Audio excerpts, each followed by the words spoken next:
Olá a todos. Em primeiro lugar, eu gostaria de agradecer à APEF pelo convite. Para mim é um prazer participar desse encontro monotemático e a mim coube falar sobre as complicações da colestase.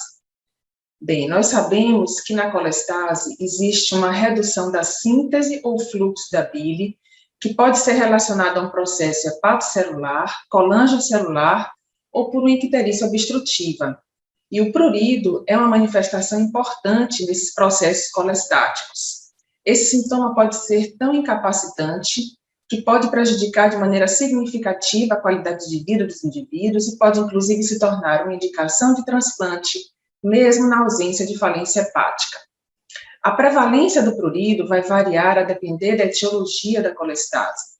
Ele é praticamente presente em todos os pacientes com colestase intrahepática da gestação, está presente na maioria dos pacientes com CVP ou CEP e é menos frequentemente observado nas obstruções de vias biliares, malignas ou benignas.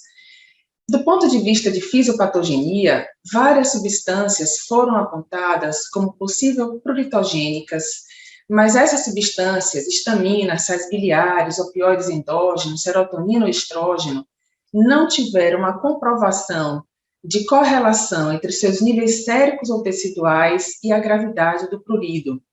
Diferentemente do ácido lisofosfatídico, os estudos mais recentes mostram que esse ácido lisofosfatídico é um importante ativador neuronal, ele é sintetizado a partir da atividade da enzima autotaxina, e esses dois elementos, a autotaxina e o ácido lisofosfatídico, são elementos chaves na fisiopatogenia do prurido na colestase. O ácido lisofosfatídico vai se ligar nas terminações nervosas presentes na pele, induzir a condução do estímulo do prurido por uma via aferente que é diferente da sinalização da dor. Um estímulo inibe a condução do outro, por isso que o paciente coça a pele de maneira vigorosa para ter a sensação de dor e, com isso, o alívio do prurido. Do ponto de vista clínico, nós sabemos que o prurido tem uma localização típica, ele acomete principalmente palmas, plantas e membros, mas ele pode também ser generalizado. Tem um ritmo circadiano próprio, sendo mais importante no período da noite, e com isso vai induzir a privação do sono, fadiga, depressão e, em casos extremos, até ideias suicidas. No exame físico da pele, a gente não percebe lesões primárias cutâneas, mas os achados que são relacionados ao ato de coçar, como colocado aqui nessa foto, que é o prurigo nodulares. Lembrando que a sensação do prurido piora na fase pré-menstrual e ele tende a melhorar à medida que há um agravamento da doença hepática. Em relação às condutas, as drogas que são utilizadas para o alívio do prurido foram avaliadas, a maioria delas são utilizadas, na realidade, de forma off-label, porque existem poucos estudos randomizados, controlados com placebo, alguns estudos de coorte. Então, com exceção da colestiramina, as outras medicações são usadas dessa maneira. Em termos gerais, a gente vai recomendar que o paciente tenha o hábito de tomar banhos frios, de manter a pele hidratada, usando hidratantes para evitar o ressecamento cutâneo e manter as unhas cortadas para evitar os ferimentos. E em relação aos tratamentos farmacológicos, a gente vai tentar remover os pruritogênicos do ciclo enterohepático através da utilização de resinas de troca, como a colestiramina, ou alterar o metabolismo dos pruritogênicos no fígado e intestino com a utilização de indutores enzimáticos, classicamente a rifampicina e agora também os fibratos.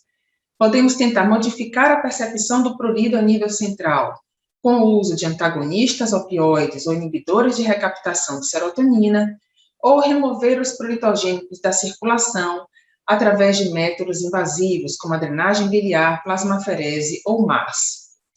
Vale ressaltar que o ácido ursodeoxicólico é uma medicação que é utilizada para tratar as doenças colestáticas, mas ele não é indicado para o alívio do prurido, com exceção da colestase intrahepática da gravidez e de algumas colestases genéticas. Lembrando também que uma prática muito frequente é o uso de antihistamínicos, mas os estudos não mostraram uma eficácia dos antihistamínicos no alívio do prurido, então eles não são recomendados com base nas evidências de literatura. Então, o que a gente vai recomendar é um tratamento escalonado, como colocado aqui nessa tabela. O paciente vai passando para os tratamentos subsequentes, a depender da resposta ou tolerância a cada uma dessas drogas. A gente tem aqui os graus de evidência de cada uma delas, lembrando que a colestiramina, que é o passo inicial, pode desencadear sintomas de desconforto no trato gastrointestinal, então, às vezes, o paciente pode ter uma dificuldade nessa tolerância. Se necessário, ele pode usar a rifampicina, que é o tratamento de segunda linha. A rifampicina tem um grau de evidência importante, porque os estudos mostram que ela é um inibidor da enzima autotaxina. Começamos com a dose reduzida, chegando até 600 miligramas. Se a gente utilizar a rifampicina, a gente precisa observar as enzimas hepáticas, porque há um risco de hepatotoxicidade estimado em torno de 15%. Se o paciente não melhora de maneira favorável, o paciente vai para o uso de antagonistas opioides e a sertralina. A sertralina tem um nível de evidência mais fraco. Atualmente, nós temos uma nova perspectiva de tratamento, que são os fibratos. Alguns estudos mostraram que os fibratos são agonistas PPAR, e os trabalhos mostram que eles tiveram um efeito anticolestático importante e uma melhora significativa do prurido. Recentemente foi publicada uma revisão sistemática que incluiu mais de 1.000 pacientes, avaliados em 37 estudos com pacientes com CBP e CEP, que fizeram a combinação de fibrato e ácido deoxicólico. Os fibratos mais estudados foram o bezafibrato e o fenofibrato. Ambos puderam trazer uma melhora dos parâmetros bioquímicos e um alívio significativo do prurido, com um perfil de segurança adequado. Então, essa é uma nova perspectiva que é interessante, porque é uma medicação de mais fácil acesso para os nossos pacientes do Sistema Único de Saúde. Agora, como é que a gente vai avaliar a resposta ao tratamento? Ora, o prurido é uma queixa subjetiva, então a gente precisa tentar trazê-la para um nível objetivo, para tentar quantificar essa evolução no pós-tratamento. Então, as guias de conduta americana e europeia recomendam o uso da escala visual analógica, que é a mesma escala utilizada para avaliação da intensidade da dor. E aí a gente vai considerar o prurido como leve, moderado ou intenso. A escala visual analógica se correlaciona também com a escala 5D, que é um outro instrumento que pode ser utilizado na avaliação da resposta terapêutica. Se esses pacientes usaram os tratamentos que foram anteriormente mencionados e não tiveram a resposta satisfatória, eles podem tentar as terapias experimentais conforme disponibilidade. Observem que os níveis de evidência dos tratamentos experimentais são mais fracos. E aí a gente inclui essas medicações aqui colocadas, o próprio transplante de fígado, que fica colocado como um último recurso, quando as outras opções terapêuticas foram tentadas e não foram efetivas. O transplante é considerado para um paciente que tenha prurido refratário. E se ele precisa dessa avaliação na realidade aqui no Brasil, a gente precisa caminhar o paciente para um parecer da Câmara Técnica, que vai decidir se ele tem elegibilidade para essa situação especial. Em relação à doença óssea metabólica, nós temos o termo osteodistrofia hepática, que engloba tanto a osteoporose como a osteomalácia. A osteomalácia se refere a um defeito na mineralização óssea, mas ela é rara no hepatopata, diferentemente da osteoporose, que é bastante prevalente. Vejam que pacientes com CBP podem até ter osteoporose em até 40% dos casos, com um risco não desprezível de fraturas. Então, a questão da doença metabólica óssea vai prejudicar a qualidade de vida dos pacientes, aumentar a morbidade, diminuir sobrevida. E por que que isso acontece? Porque o hepatopata tem um desequilíbrio entre a formação e a reabsorção óssea. A formação induzida pelos osteoblastos e a reabsorção pelos osteoclastos, ela é desequilibrada por fatores que são peculiares à doença hepática crônica. A hiperbilirubinemia diminui a atividade dos blastos, da mesma maneira que a diminuição da síntese do IGF-1 e da osteoprotegerina. Outros fatores, como o polimorfismo genético dos receptores de vitamina D, hipogonadismo, etilismo e a corticoterapia também estão implicadas. Então, o paciente faz um balanço negativo e, com isso, um aumento da perda da massa óssea. Todo paciente colestático que tenha cirrose, uma história de fratura espontânea, corticoterapia de longo prazo, que esteja na avaliação pré-transplante ou no pós-operatório de transplante, precisa fazer uma avaliação com densitometria. Claro que os fatores de risco adicionais também precisam ser observados. Atualmente, nós temos uma ferramenta que foi validada pela Organização Mundial de Saúde, que é o FRAX Score, que considera as variáveis direcionadas para cada população e ajuda a estimar a probabilidade de fraturas nos anos subsequentes e nos orienta na tomada de decisões e condutas. Esse score pode ser acessado pela internet e ele vai ser útil no nosso manejo. O diagnóstico da osteoporose tem como padrão ouro a densitometria óssea, os scores estão aqui colocados, e a gente vai indicar a densitometria a cada 2 ou 3 anos para um paciente que tenha uma massa óssea normal no exame inicial. Se ele tem fatores de riscos combinados, ele precisa fazer exames mais frequentes a cada ano. As funções hormonais também devem ser avaliadas. E aí a gente vai avaliar como é que a gente vai conduzir esses pacientes. Para todo doente, mesmo para aquele que tem a massa óssea normal, a gente vai propor as medidas não farmacológicas. Então, todo hepatopata deve ser encorajado a interromper o consumo de álcool, parar o cigarro, fazer uma atividade física regular, dieta balanceada. A suplementação de cálcio e vitamina D fica indicada mesmo para os pacientes que têm um baixo risco pelo FRAX score. Suplementamos o cálcio e vitamina D com as doses aqui demonstradas, e se ele tem uma deficiência, ele coloca doses suplementares para corrigir esse déficit.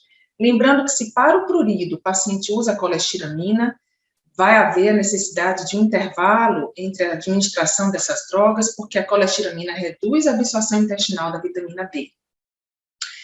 A terapia com bifosfonato fica indicada em pacientes com risco moderado a alto pelo FRAX, claro que combinado com cálcio e a vitamina D, e aí a gente pode usar tanto alendronato como ibandronato. Os trabalhos mostram que eles são igualmente eficazes, apenas o ibandronato que tem uma melhor comodidade posológica, porque é utilizado apenas uma vez ao mês. Para um paciente que tem varizes de esôfago, a gente pode considerar também o uso de bifosfonatos parenterais, como o pamidronato, para evitar os riscos relacionados com a administração da droga pela via oral. Em relação à fadiga, outra complicação também da colestase, nós sabemos que esse é um sintoma frequente, sobretudo em pacientes com colangite biliar primária. A intensidade da fadiga não se correlaciona com a gravidade ou com a duração da doença. A etiologia não é muito bem conhecida, alguns estudos sugerem que exista uma alteração degenerativa no sistema nervoso central ou disfunções mitocondriais, aumentando o metabolismo anaeróbico a nível dos músculos, mas para que a gente possa atribuir a fadiga a um quadro de doença colestática, claro que a gente precisa excluir outras causas, como anemia e hipotireoidismo, que são frequentemente associados a CPP, o efeito de drogas, como o uso de antihistamínicos, que é comum na prática, embora ineficaz, é uma coisa que a gente vê habitualmente, e depressão. Não existe um tratamento farmacológico aprovado para fadiga, o transplante pode ser considerado, mas vale ressaltar que a sintomatologia, ela continua no pós-operatório em cerca de 50% dos pacientes. O que a gente vai propor é que o paciente adote um hábito de repouso diurno frequente, evitando a privação do sono e fazendo também com que ele se estimule a seguir um programa de psicoterapia. Lembrando que a colestase também pode complicar com dislipidemia. A dislipidemia é atribuída ao acúmulo da lipoproteína X. O paciente, do ponto de vista clínico, tem um quadro de chantelasmas e xantomas, e os trabalhos mostram que não há um risco aumentado da dislipidemia colestática, induzindo eventos cardiovasculares, a não ser que ele tenha outros fatores de riscos associados. Se for necessário, o uso das estatinas podem ser empregadas de maneira segura e eficaz.